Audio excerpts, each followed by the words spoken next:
మహాశివరాత్రికి BPG వారి bumper offer. Flat మీది, registration ఖర్చు మాది. పరిమిత కాల ఆఫర్. మరిన్ని వివరాలకు ఇప్పుడే కాల్ చేయండి. జై శ్రీమన్నారాయణ.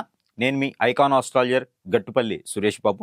మనకి 2026 సంవత్సరం ఆరంభమైంది. ఈ 2026 సంవత్సరంలో జనవరి మాసం కూడా అయిపోయింది. ఇకపోతే ఫిబ్రవరి మాసం. ఈ ఫిబ్రవరి మాసం మాసఫలాలు. ఇక మాసఫలాల్లో మనకి మారేటువంటి గ్రహాలు కావచ్చు, దశ అంతర్దశల స్థితిగతులు కావచ్చు, ఈ యొక్క నక్షత్ర పరిమాణం కావచ్చు, ఇక ఏ రాశి వారికి ఎలా ఉండబోతుందనే దాని గురించి ఒకసారి మనం పరిశీలన తీసుకోవాలి. ముందుగా మనకి ఈ యొక్క ఫిబ్రవరి మాసంలో మారేటువంటి గ్రహ ఛాయలు. బుధ గ్రహం మారుతుంది. రవి భగవానుడు అయితే అందరికీ తెలిసిన విషయమే. ప్రతి సంవత్సరం కూడా 14 తారీఖు, ప్రతి నెల కూడా 14 లేదా 15వ తారీఖు మారుతూ ఉంటాడు. ఇక చంద్ర భగవానుడు అయితే కనుక ప్రతి 3 రోజులకు ఒకసారి, 2.5 రోజులకు ఒకసారి మారుతూ ఉంటారు. అలానే ఈ యొక్క ప్రత్యేకంగా ఈ ఫిబ్రవరి మాసంలో మారేటువంటి గ్రహాలు ఏమున్నాయంటే కనుక శుక్రుడు మారుతున్నాడు, అలానే బుధుడు మారుతున్నాడు, అలానే కనుక రవి చంద్రులు మారుతున్నారు, అలానే ఇంకొకరు రాహు కూడా మారబోతున్నాడు. కాబట్టి ఇంకొకటి ఏంటంటే కనుక కుజుడు కూడా మనకి ఈ నెల చివరి ఆఖరిలో మారబోతున్నాడు.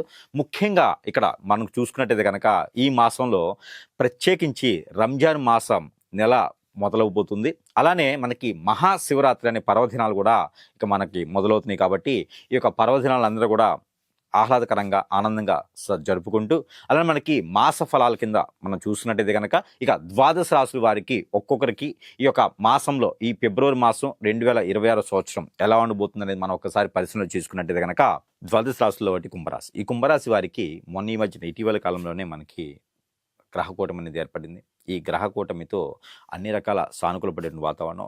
కొంచెం విషయం ఏంటంటే చిన్న చిన్న విషయాలు పెద్దగా ఆలోచించడం, అలానే ఈ మాసం మొత్తం కూడా ఏదో లేనిపోయింది, ఏదో కోల్పోతున్నాము అనేటువంటి విషయాలన్నీ కూడా మనం దృష్టికి తీసుకొచ్చుకొని మనం చేయాల్సినటువంటి కార్యాచరణ ఏదైతే ఉందో దాని మీద దృష్టి సారించకపోవడంతో మీకున్నటువంటి పేరు, ప్రఖ్యాత, హోదా అన్నీ కూడా కొంతమేర తగ్గేలా కనిపిస్తున్నాయి. కాబట్టి మీకున్న ఆలోచన ఏదైతే ఉందో, ఎక్కడ ఏ పని చేస్తున్నామో అక్కడ ఆలోచన పెట్టుకునేది కనుక అన్ని రకాల సానుకూలపడేటువంటి ఆలోచన ఉంటుంది. అలానే మీకు ఎప్పుడో పాత విషయాలు గుర్తుకు రావటం, ఏదో జరిగిపోయినటువంటి విషయాలు గుర్తుకు రావటం, ఇవన్నీ కూడా మీకు తొలుస్తూ ఉంటాయి మైండ్. దానివల్లనే మీరు ముందుకు వెళ్ళలేకపోతూ ఉంటారు. మతిమూర్పు లాంటివి వస్తూ ఉంటుంది, బద్ధకంగా ఏర్పడుతూ ఉంటారు. గ్రహాలన్నీ కూడా మీకు సానుకూలంగా ఉన్నాయి. ఎక్కడైనా మీరు ఇచ్చినటువంటి మాట కావచ్చు, ఎక్కడ తప్పుతారని భయంతో ఉంటున్నారు. ఖచ్చితంగా మీరు తప్పేటువంటి యోచన అయితే కనిపించట్లేదు.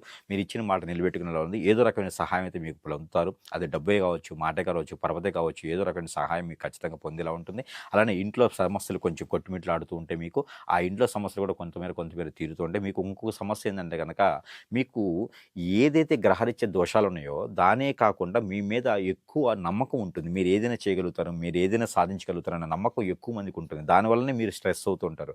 నేను చేయలేనంటే కూడా వాళ్ళు వినరు. నా వరకు చేయరా, నన్నే పట్టించుకోరా అనే విధంగా వాళ్ళు ఉంటారు. కాబట్టి ప్రతి బాధ్యతే కాదు, ప్రతి నమ్మకం కూడా వీరి మీద పెట్టుకొని చేయాల్సి వస్తుంది. కాబట్టి దాని తగ్గటువంటి కార్యాచరణ మనం ముందుకు వెళ్తూ ఉండాలి. డబ్బు సంపాదించే విధానానికి ముందుకు వెళ్తూ ఉండాలి. ఇవాళ చేయాల్సిన పని ఇవాళే చేయాలి. వాయిదా వేస్తే కనుక ఖచ్చితంగా మీరు అనుకున్నటువంటి కార్యాచరణ ముందుకెళ్ళే దానికైతే లేట్ అవుతుంది. కాబట్టి మీరు అనుకునే స్ట్రెస్ అనేది పక్కన పెట్టేసుకొని మీరు అనుకున్న కార్యాచరణ ముందుకు వెళ్ళే ప్రయత్నం చేసుకోండి. అన్ని రంగాల్లో కూడా మీకు రాణిస్తారు. అలానే రాజకీయ రంగం ప్రజల్లో కలిసేటువంటి విషయాన్ని కావచ్చు, అందరినీ ఒకేలా ప్రేమించే గుణం కావచ్చు వీరికి ఉంటుంది. కాబట్టి రాజకీయ రంగం బాగా కలిసి వస్తుంది. సినీ రంగం కూడా అద్భుతం కలిసి వస్తుంది. మంచి మంచి అవకాశాలు అయితే వీరికి ఇప్పుడిప్పుడే మొదలవుతున్నాయి. ఈ ఫిబ్రవరి మాసం 5వ తారీఖు తర్వాత అయితే కనుక 5 లేదా 7వ తారీఖు తర్వాత ఖచ్చితంగా వీరికి అవకాశాలు మెండుగా ఉన్నాయి. కాబట్టి ఆ మరి ప్రయత్నం చేయవచ్చు. పెళ్లి కానిటువంటి వారు అంటే ఒక్కసారి కూడా పెళ్లి కానిటువంటి వారు అయితే కనుక ఈ ఫిబ్రవరి మాసం 19వ తారీఖు తర్వాత ప్రయత్నం చేస్తే మన అమ్మాయి మన అబ్బాయి అని అనిపించుకోవచ్చు. దక్షిణ తీసుకొచ్చేటువంటి అమ్మాయి సంబంధాన్ని చేసుకోవచ్చు, పరమణ తీసుకొచ్చేటువంటి అబ్బాయి సంబంధం కూడా చేసుకోవచ్చు. అలానే ఈ కుంభరాశి వారికి అయితే అద్భుతమైనటువంటి ప్రతిఫలం. వీరికి కాళ్ళు పీకటం కానీ, కాళ్ళు గుంజటం, మోకాళ్ళ నొప్పులు, స్ట్రెస్, స్టమక్ రిలేటెడ్ సమస్యలు, బ్యాక్ పెయిన్ లాంటివి మొదలైనవి. కాబట్టి ఇలాంటి వారందరూ కూడా ప్రతిరోజు కూడా నల్ల నువ్వులు ఉదయించే సూర్యుడి కిరణాలు పడేలాగా ఉంచేసి ఆ నల్ల నువ్వులు దక్షిణ వదలాలి వాళ్ళకి. అంటే ఉదయించే సూర్యుడికి నీళ్లు ఆర్జన వదులుతూ నల్ల నువ్వులు చేతిలో నుంచి వదిలితే కనుక వారికి పితృదోషాలు కూడా తొలగిపోతాయి. కాబట్టి అలాంటి ప్రతిరోజు చేసుకోవచ్చు వీరు, లేదా వారంలో ఒక రోజైనా చేసుకోవచ్చు. ఆదివారం రోజు, మంగళవారం రోజు ఇలాంటి ప్రయత్నం చేస్తే ఖచ్చితంగా వారికి అద్భుతమైన ప్రతిఫలాలు కనిపిస్తాయి.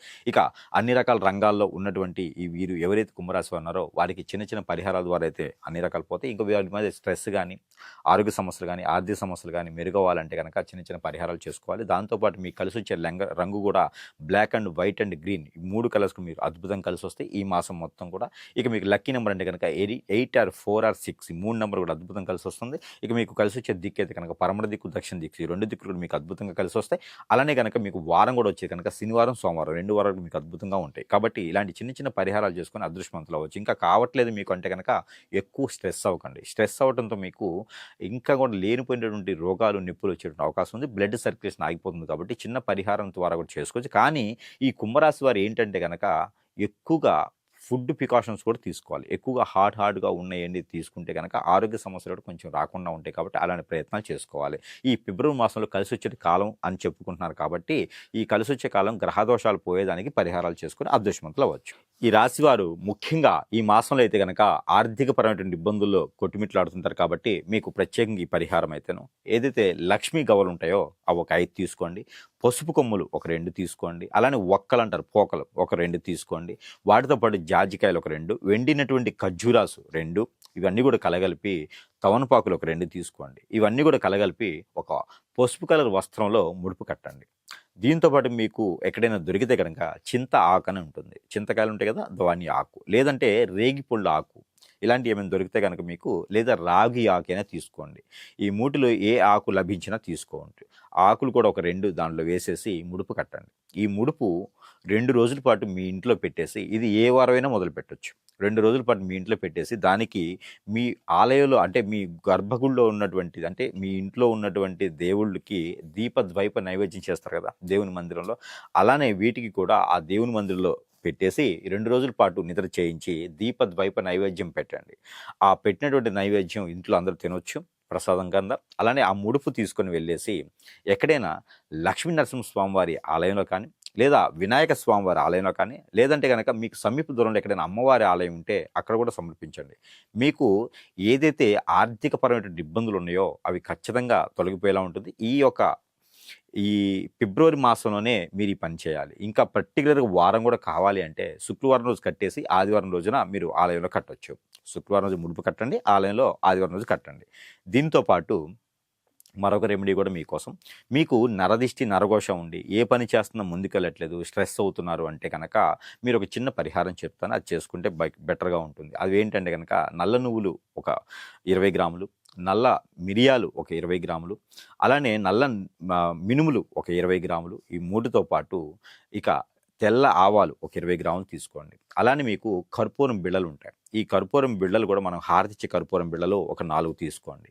ఈ అన్నీ కూడా కలగలిపేసి నల్లని వస్త్రంలో మూట కట్టండి. ఈ కట్టినటువంటిది మీకు తల చుట్టూతో 7 టైమ్స్ దిష్టి తీసుకోండి. తల దగ్గర నుంచి కాలు వరకు 7 టైమ్స్ దిష్టి తీసుకోండి. మీ లోపల ఏదన్నా చెడు ఉన్నా, మీకెవరన్నా చెడు చేపించినా, నరదిష్ట మీరు ఇబ్బంది పడుతున్నా, ఆరోగ్యం బాగాలేకపోయినా కూడా ఈ పరిహారం చేసుకోవచ్చు. ఇక పోతే ఈ తీసినటువంటిది ఇంకో 4 కర్పూరం బిళ్ళలు దాని పైన పెట్టేసి కాల్చివేసేయండి. ఇది ఎక్కడ పడివేయద్దు, కాల్చివేసేయాలి.